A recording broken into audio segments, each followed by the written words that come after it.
I love this team, and I love these young women, and I really believe in their desire to be great. And I really think they're committed to the process of becoming who we need to be ready in March and to compete at the highest levels.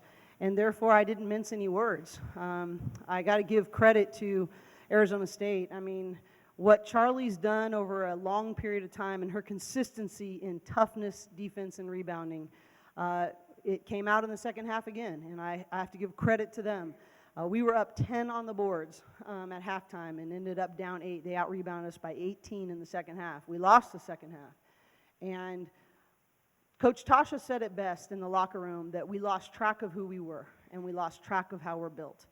And that's the truth. And in the Pac-12 schedule, we got to learn quickly.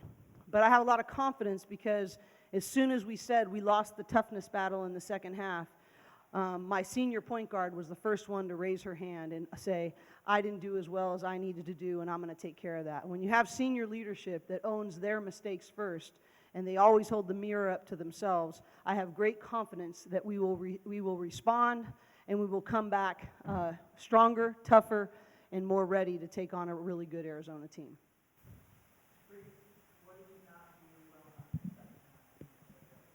I was more of a help defender this game, and I think I really struggled just seeing the ball and seeing my man. So those last 5 minutes, I'm the one that gave up those offensive rebounds to number 4. So I just got to do a better job of seeing both and knowing when to help and then when to get back to my man and coming up with rebounds.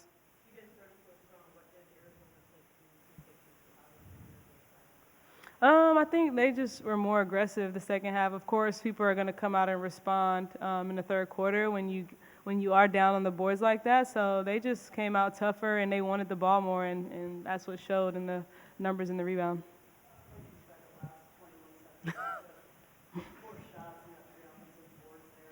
Yeah, that was really nerve-wracking, and I don't know if we could prep for that anyway. We just got to come up with those rebounds so we aren't in that position, and I think we're going to learn from it, watch the film, and break it down and learn from it.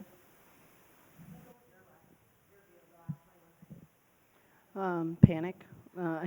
I mean, they person handled us in those last 4 minutes. They just absolutely wanted rebounds more than we did, and And again, it's not like this is the first time we've played a really good rebounding team.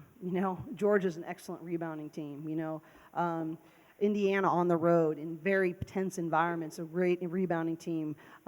SC's got really good bigs. And so it's not, again, it's remember what you forgot.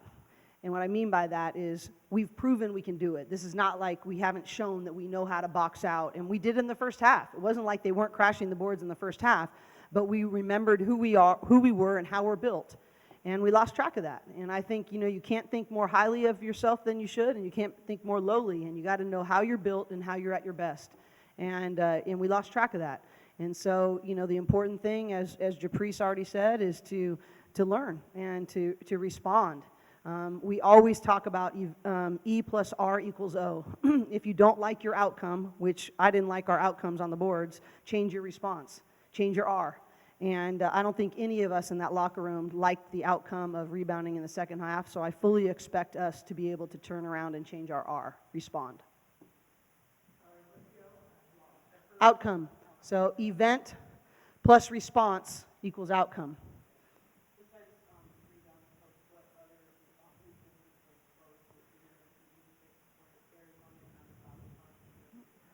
Well, I think, two things. One is on the offensive end, we didn't, with our screening, we didn't do a better job freeing up straight line drives or easier passes to the post. We needed to be able to attack the paint in more ways than just Japreece. I don't think we took advantage of Charisma's ability to do that.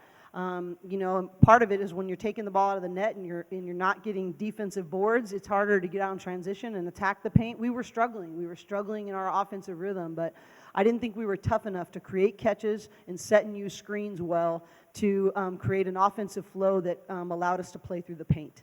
And so we've got to do that better. And then we really keeping in mind, the Pac-12 is so good. And we've talked about that ad nauseum, but it's so true. You can't not talk about it. But the reality is every team and every individual has tendencies.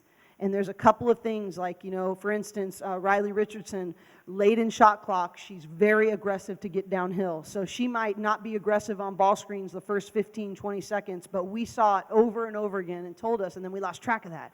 You have to be thinking about personnel. You have to be knowing about tendencies, and you got to stay locked in mentally for 40 minutes.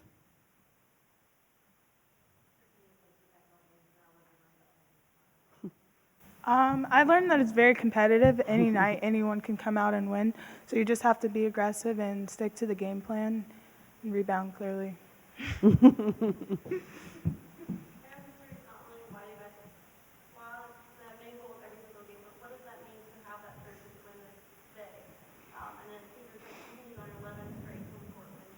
Yeah, I think it's, I said that to them in the locker room, that it's such an interesting balance, because I know they're so competitive that they want to learn from every experience that they had, but they still did do something that no team has ever done. And I have never talked about it with them one time, because I really think that when you think about that, you're not thinking about what the process you need to have to become great and to get what you want. So I want both eyes, both feet in on the process. But it is an opportunity to say thank you to the people that came before us. It's an opportunity to have humility about people who paved a way that we get to walk in. And it's also an opportunity to affirm the find-a-way mentality that this group does have. And, that's not easy to do no matter how you slice it. And we earned that. And I think it's really important to acknowledge things that we earned, but also with great humility that a lot of people helped us get there.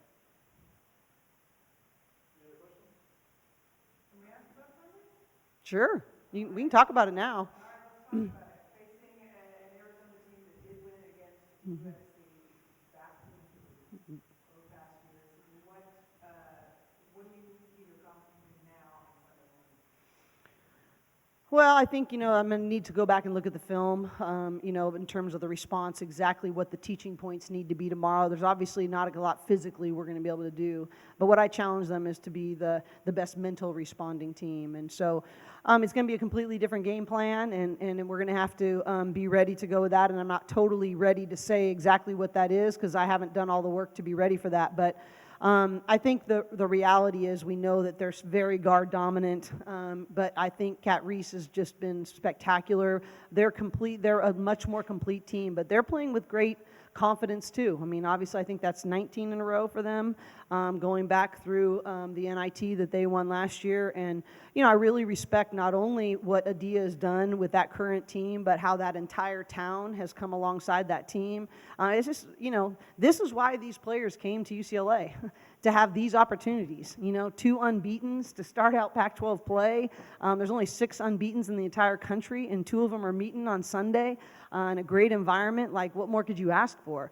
I think that, it really comes down to playing to your strengths and taking away the other teams. And that's going to be the battle every single night. And it'll look a little bit different than it was tonight, than it will be on Sunday. But I'm not totally prepared to be able to tell you exactly what that game plan is going to be. But I think it's going to be how quickly we can learn mentally without a lot of physical reps. And obviously, McDonald's spectacular. It's going to start with slowing her down. I don't think you stop her. But I think slowing her down, getting rhythm, having multiple people on her, and other people on our team that maybe are going to need to play more minutes on Sunday after some of the high minutes we had to play tonight.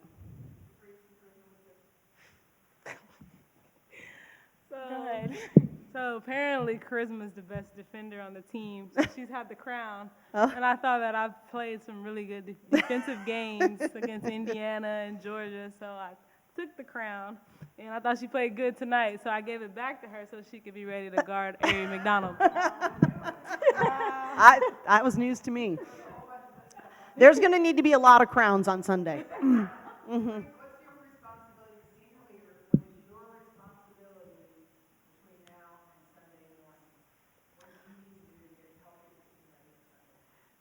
Just keep everyone steady and I think bringing joy. I feel like this year I've said a lot in huddles just to have fun and bring joy, and then that's easy. That puts people at ease, so we're not super nervous or super stressed about games. So just having fun, and then obviously preparing, taking care of your body, and then getting ready for Arizona, learning personnel, and figuring how you're going to impact the game when you do play. And I just want to add on to what she said with this, is I think was huge at the end of the game. I'm really on them about owning their things. I don't think I was as good a communicator down the stretch in huddles that I needed to be. I think I could have done a better job. And one of the things that covered for, I think, less than my best in being a really clear communicator is Japreece's calm and poise. And I think her and Lindsay both were very poised. But I think that joy is important in pressure moments to remember that this is fun. Let's take a deep breath. Let's enjoy this journey. And tonight, she covered for her head coach. Thank you all for being here. We really appreciate it.